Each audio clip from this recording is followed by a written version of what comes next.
आसा महला पंजवा। सलोक।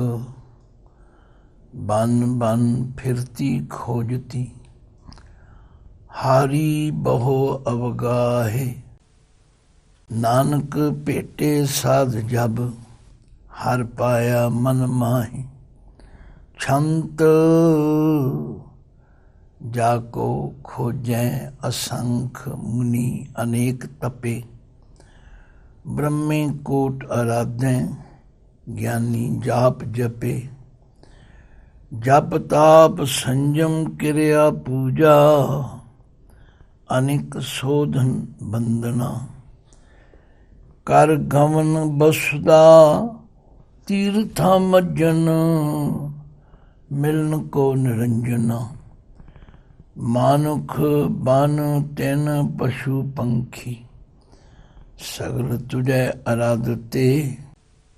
दयाल लाल गोबिंद नानक, मिल साध संगत होए गति। वाहिगुरु जी का खालसा, वाहिगुरु जी की फतेह।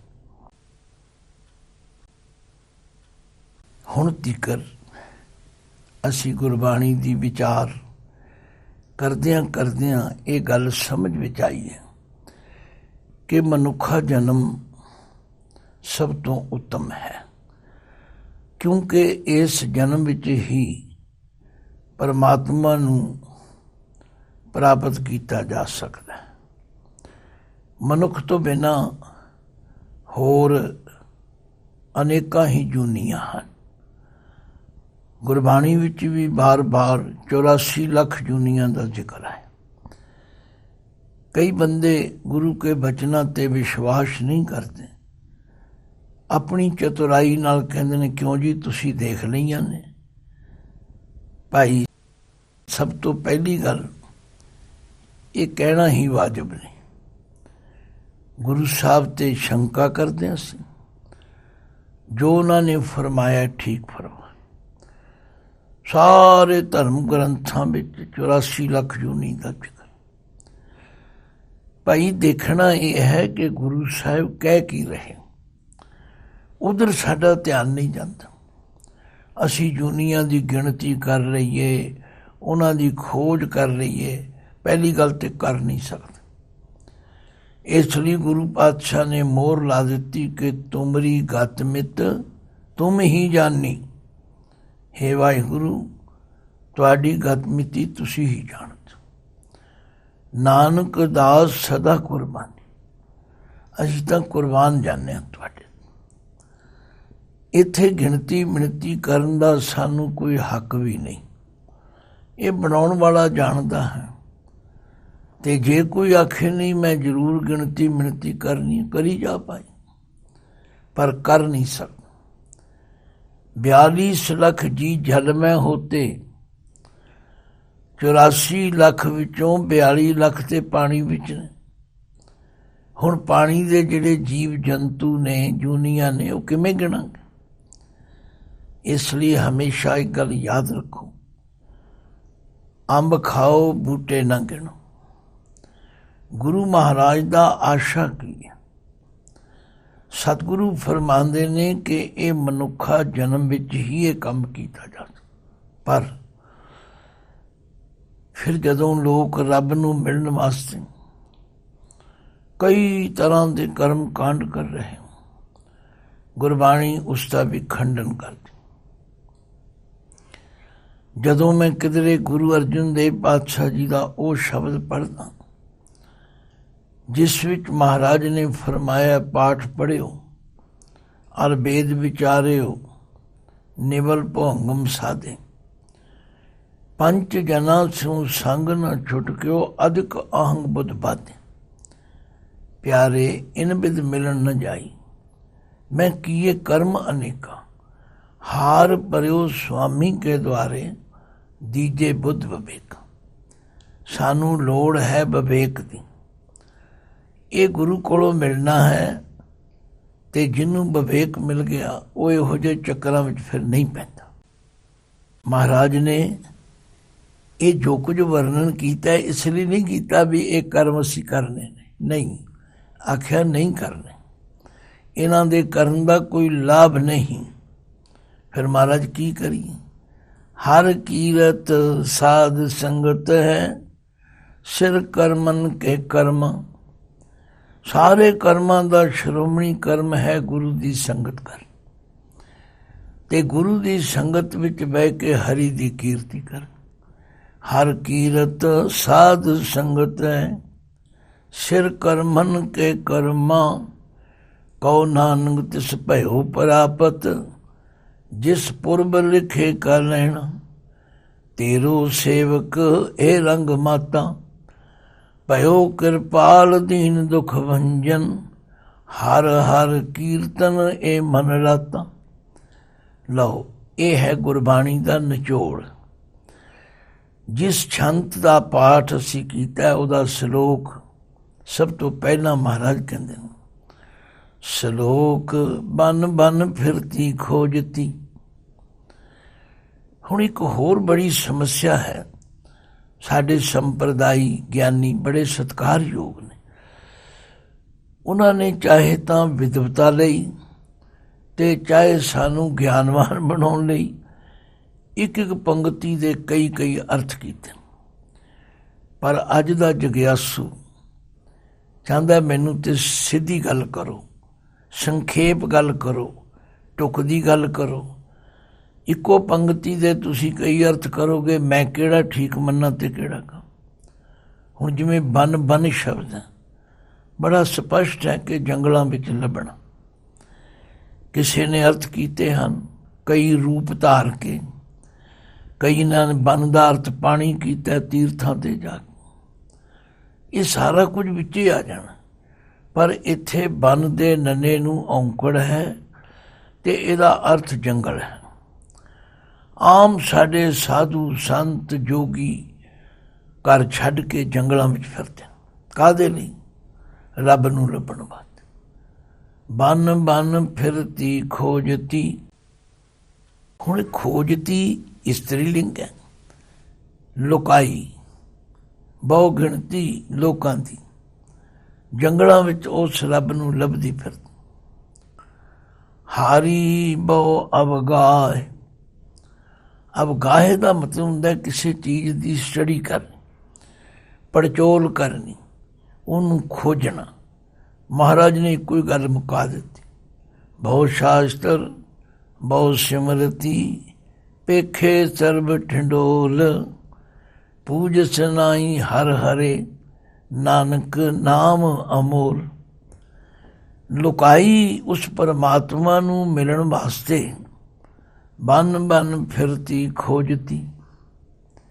ਹਾਰੀ ਬਹੁ ਅਵਗਾਹ। ਬੜੇ ਧਰਮ ਗ੍ਰੰਥਾਂ ਦੀ ਪੜਤਾਲ ਕੀਤੀ, ਪੜਚੋਲ ਕੀਤੀ, ਸਟੱਡੀ ਕੀਤੀ, ਹਾਰ ਗਏ, ਥੱਕ ਗਏ, ਕੁਝ ਨਹੀਂ ਪੱਲੇ ਪਿਆ। ਨਾਨਕ ਭੇਟੇ ਸਾਧ ਜਬ। ਨਾਨਕ ਗੁਰੂ ਜੀ ਫਰਮਾਉਂਦੇ ਨੇ, ਭੇਟੇ ਸਾਧ ਜਬ, ਜਦੋਂ ਗੁਰੂ ਦੀ ਸੰਗਤ ਮਿਲੀ, ਪੂਰੇ ਪੁਰਖ ਦੀ ਸੰਗਤ ਮਿਲੀ, ਜਿਨ੍ਹਾਂ ਨੇ ਆਪ ਪਰਮਾਤਮਾ ਨੂੰ ਪਾ ਲਿਆ, ਉਹਨਾਂ ਦੀ ਸੰਗਤ ਮਿਲੀ। ਨਾਨਕ ਭੇਟੇ ਸਾਧ ਜਬ, ਹਰ ਪਾਇਆ ਮਨ ਮਾਹੀ।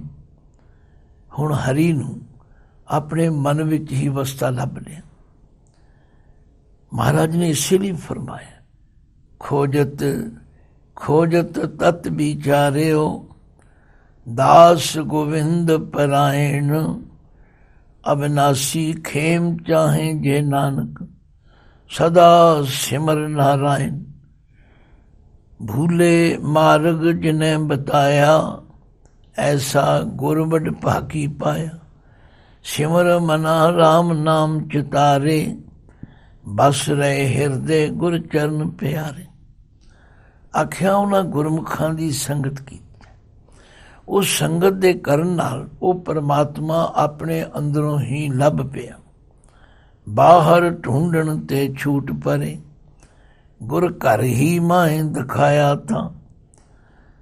ਹੁਣ ਇੱਕ ਸ਼ਲੋਕ ਦੀਆਂ ਪੰਕਤੀਆਂ ਤੇ ਦੋ ਨੇ, ਪਰ ਇਸ ਨੂੰ ਵਿਚਾਰਿਆ ਜਾਏ, ਵਿਸਥਾਰ ਕੀਤਾ ਜਾਏ ਤੇ ਕਿਤਨਾ ਹੀ ਲੰਬਾ ਕਰ ਲਓ, ਪਰ ਨਿਚੋੜ ਕੱਢ ਕੇ ਗੁਰੂ ਪਾਤਸ਼ਾਹ ਨੇ ਸਾਨੂੰ ਦੇ ਦਿੱਤਾ। ਭਾਈ ਦੁਨੀਆ ਦੇ ਲੋਕੋ, ਤੁਹਾਡੇ ਤੋਂ ਪਹਿਲਾਂ ਇਹ ਸਾਰੀ ਲੁਕਾਈ ਬਹੁ ਗਿਣਤੀ ਬਨ ਬਨ ਫਿਰਤੀ ਖੋਜਤੀ, ਹਾਰੀ ਬਹੁ ਅਵਗਾਹ, ਬਹੁਤ ਖੋਜ ਪੜਤਾਲ ਕਰਕੇ ਹਾਰ ਗਏ, ਰੱਬ ਨਹੀਂ ਲੱਭੇ। ਰੱਬ ਦੀ ਕਿਸੇ ਨੇ ਕੋਈ ਵੀ ਖਬਰ ਨਹੀਂ ਦਿੱਤੀ। ਹੰਕਾਰ ਵੱਧ ਗਿਆ। ਮੈਂ ਇੰਨੀ ਦੇਰ ਤੋਂ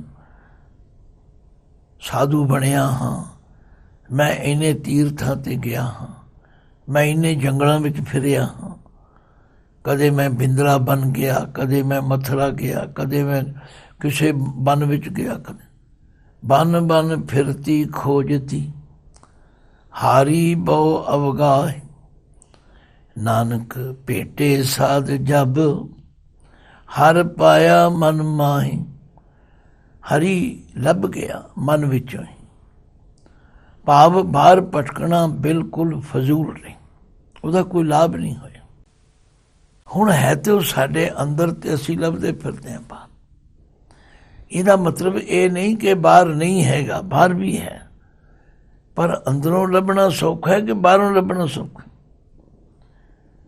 ਲਓ ਹੁਣ ਛੰਤ ਵਿੱਚ ਵਿਸਥਾਰ ਨਾਲ ਸਮਝਾਉਂਦੇ। ਛੰਤ ਜਾ ਕੋ ਖੋਜੈ ਅਸੰਖ, ਮੁਨੀ ਅਨੇਕ ਤਪੇ। ਜਾ ਕੋ, ਜਿਸ ਪਰਮਾਤਮਾ ਨੂੰ ਖੋਜੈ ਲੱਭਦੇ ਹਨ, ਅਸੰਖ ਹੈ ਗਿਣਤੀ ਦਾ ਸ਼ਬਦ, ਪਰ ਅਸੀਂ ਆਮ ਤੌਰ 'ਤੇ ਗੁਰਬਾਣੀ ਵਿੱਚ ਇਸ ਦੇ ਅਰਥ ਬੇਅੰਤ ਕਰਦੇ, ਸੰਖਿਆ ਤੋਂ ਰਹਿਤ, ਜਿਨ੍ਹਾਂ ਦੀ ਗਿਣਤੀ ਨਾ ਕੀਤੀ ਜਾ ਸਕੇ। ਜਾ ਕੋ ਖੋਜੈ ਅਸੰਖ, ਮੁਨੀ ਅਨੇਕ ਤਪੇ। ਮੁਨੀ ਦਾ ਮਤਲਬ ਹੈ ਮੌਨ ਧਾਰਨ ਕਰਨ ਵਾਲੇ, ਰਿਸ਼ੀ ਮੁਨੀ ਮਹਾਤਮਾ। ਅਨੇਕ ਤਪੇ, ਤਪ ਸਾਧਨ ਵਾਲੇ। ਹੁਣ ਤਪ ਕਿਤਨੀ ਤਰ੍ਹਾਂ ਦੇ ਨੇ, ਉਹਨਾਂ ਤਪਾਂ ਨੂੰ ਕਰਨਾ ਕਿਤਨਾ ਔਖਾ ਹੈ, ਉਹਦੇ ਲਈ ਕਿਤਨਾ ਕਸ਼ਟ ਸਹਿਣਾ ਪੈਂਦਾ। ਬ੍ਰਹਮੇ ਕੋਟ ਆਰਾਧੈ, ਗਿਆਨੀ ਜਾਪ ਜਪੈ। ਅਸੀਂ ਤੇ ਇੱਕ ਬ੍ਰਹਮਾ ਸੁਣਦੇ ਸਾਂ, ਪਰ ਬਾਣੀ ਕਹਿੰਦੀ ਕਰੋੜਾਂ ਹੀ ਬ੍ਰਹਮੇ ਨੇ, ਅਣਗਿਣਤ ਨੇ।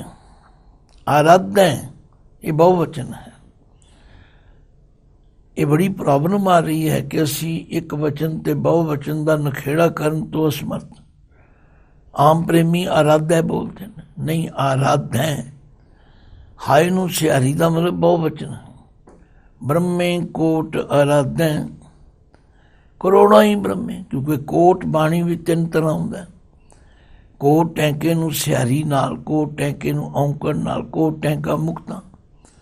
ਤੋ ਜਿੱਥੇ ਕੋਟ ਦੇ ਟੈਂਕੇ ਨੂੰ ਸਿਹਾਰੀ ਇੱਕ ਕਰੋੜ ਵਾਸਤੇ, ਕਰੋੜਾਂ ਹੀ ਬ੍ਰਹਮੇ ਉਸ ਨੂੰ ਆਰਾਧ ਰਹੇ ਨੇ।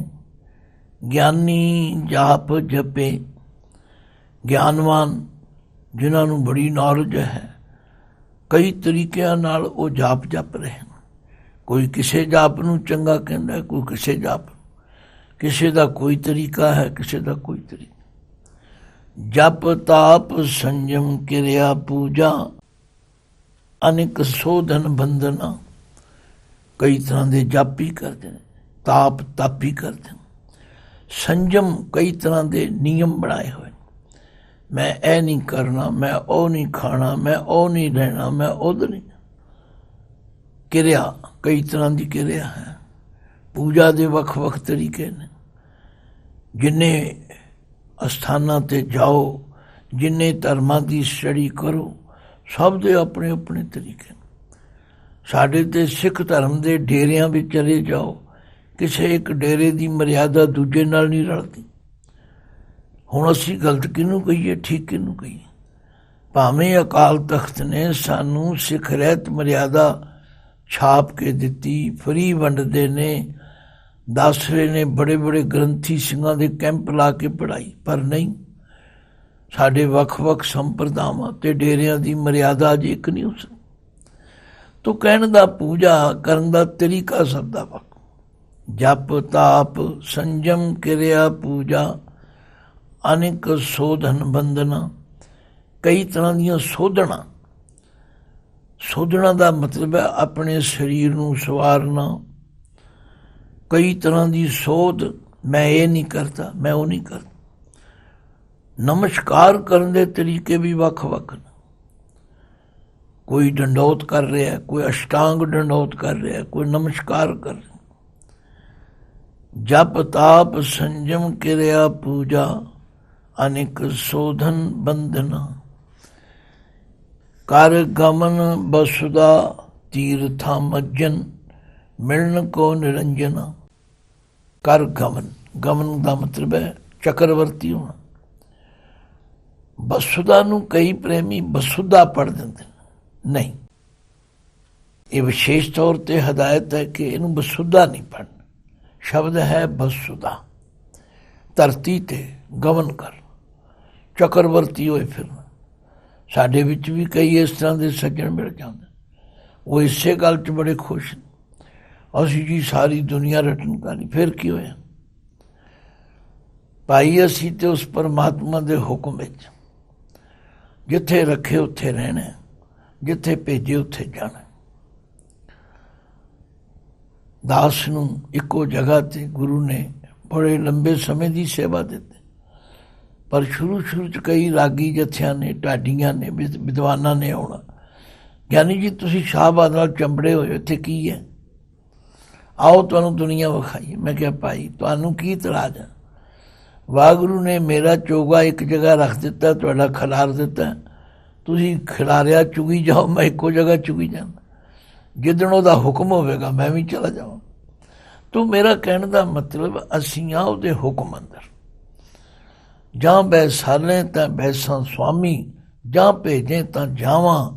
ਸਭ ਨਗਰੀ ਮੈਂ ਏਕੋ ਰਾਜਾ, ਸਭੇ ਪਵਿੱਤ ਹੈ ਤਾਵਾਂ। ਪਰ ਕੁਝ ਲੋਕ ਐਸੇ ਨੇ ਕਰ ਗਮਨ ਬਸੁਦਾ, ਧਰਤੀ ਦਾ ਰਟਨ ਕਰਦੇ, ਤੀਰਥਾਂ ਮੱਜਨ, ਤੀਰਥਾਂ ਤੇ ਇਸ਼ਨਾਨ ਕਰਦੇ। ਕਿਸੇ ਨੂੰ ਪੁੱਛੋ ਜੀ ਤੁਸੀਂ ਕਿਉਂ ਕਰ? ਮਿਲਣ ਕੋ ਨਿਰੰਜਨਾ। ਸਭ ਦਾ ਜਵਾਬ ਇੱਕੋ ਹੀ ਹੈ ਕਿ ਅਸੀਂ ਪਰਮਾਤਮਾ ਨੂੰ ਮਿਲਣਾ। ਮਾਨੁਖ ਬਨ ਤਿੰਨ ਪਸ਼ੂ ਪੰਖੀ। ਲਓ ਹੁਣ ਮਹਾਰਾਜ ਨਿਬੇੜਾ ਕਰਦੇ। ਹੇ ਵਾਹਿਗੁਰੂ, ਚਾਹੇ ਬੰਦੇ ਨੇ ਤੇ ਚਾਹੇ ਜੰਗਲਾਂ ਵਿੱਚ ਰਹਿਣ ਵਾਲੇ ਤਿਣਕੇ ਨੇ, ਤੇ ਚਾਹੇ ਪਸ਼ੂ ਨੇ ਤੇ ਚਾਹੇ ਪੰਛੀ, ਸਗਲ ਤੁਝੈ ਅਰਾਧਤੇ, ਸਾਰੇ ਤੁਹਾਡਾ ਹੀ ਸਿਮਰਨ ਕਰ ਰਹੇ। ਆਵਾਜ਼ ਵੱਖਰੀ ਹੋ ਸਕਦੀ ਹੈ, ਬੋਲੀ ਵੱਖਰੀ ਹੋ ਸਕਦੀ ਹੈ, ਪਰ ਗੁਰੂ ਰਾਮਦਾਸ ਜੀ ਨੇ ਬੜਾ ਸੁੰਦਰ ਕਿਹਾ, ਜਿਤਨੇ ਵੀ ਮ੍ਰਿਗ ਮੀਨ ਪੰਖੇਰੂ, ਬਿਨ ਹਰ ਬੋਲਤ ਹੈ ਨਹੀਂ ਹੋਰ। ਸਭ ਪਰਮਾਤਮਾ ਨੂੰ ਯਾਦ ਕਰਦੇ। ਮਾਨੁਖ ਬਨ ਤਿੰਨ ਪਸ਼ੂ ਪੰਖੀ, ਸਗਲ ਤੁਝੈ ਅਰਾਧਤੇ, ਦਇਆਲ ਲਾਲ ਗੋਬਿੰਦ ਨਾਨਕ, ਮਿਲ ਸਾਧ ਸੰਗਤ ਹੋਏ ਗਤੇ। ਆਖਿਆ ਉਹ ਦਇਆ ਦਾ ਘਰ ਪਰਮਾਤਮਾ, ਉਹ ਲਾਲ ਪਿਆਰਾ, ਉਹ ਗੋਬਿੰਦ ਸਾਰੀ ਸ੍ਰਿਸ਼ਟੀ ਦਾ ਰਕਸ਼ਕ ਤੇ ਪਾਲਕ। ਨਾਨਕ ਜੀ ਫਰਮਾਉਂਦੇ ਮਿਲ ਸਾਧ ਸੰਗਤ ਹੋਏ ਗਤੇ। ਇਹ ਹੈ ਗੁਰੂ ਜੀ ਦਾ ਕਮਾਲ। ਦੁਨੀਆ ਦੇ ਸਾਰੇ ਕਰਮ ਕਾਂਡਾਂ ਦਾ ਜ਼ਿਕਰ ਕਰਕੇ ਅਖੀਰ ਵਿੱਚ ਆਪਣਾ ਫੈਸਲਾ ਦਿੱਤਾ, ਤਾਂ ਜੋ ਸਾਡੀ ਭਟਕਣਾ ਮੁੱਕ ਜਾਏ। ਹਰ ਕੀਰਤ ਸਾਧ ਸੰਗਤ ਹੈ, ਸਿਰ ਕਰਮਨ ਕੇ ਕਰਮ। ਕਉ ਨਾਨਕ ਤਿਸ ਭਇਓ ਪ੍ਰਾਪਤ, ਜਿਸ ਪੁਰਬ ਲਿਖੇ ਕਾ ਲੈਣ। ਤੇਰੋ ਸੇਵਕ ਇਹ ਰੰਗ ਮਾਤਾ, ਭਇਓ ਕਿਰਪਾਲ ਦੀਨ ਦੁਖ ਭੰਜਨ। ਹਰ ਹਰ ਕੀਰਤਨ ਇਹ ਮਨ ਰਾਤਾ। ਨਾ ਤੀਰਥਾਂ ਤੇ ਭਟਕੋ, ਨਾ ਪੁੱਠੇ ਲਟਕੋ, ਨਾ ਧੂਣੀਆਂ ਤਾਪੋ, ਨਾ ਹਠ ਯੋਗ ਕਰੋ। ਸਾਧ ਸੰਗਤ ਵਿੱਚ ਮਿਲ ਕੇ ਉਸ ਪਰਮਾਤਮਾ ਦੀ ਕੀਰਤੀ ਕਰਨੀ ਸਭ ਤੋਂ ਉੱਤਮ ਕਰਮ ਹੈ। ਵਾਹਿਗੁਰੂ ਜੀ ਕਾ ਖਾਲਸਾ, ਵਾਹਿਗੁਰੂ ਜੀ ਕੀ ਫਤਿਹ।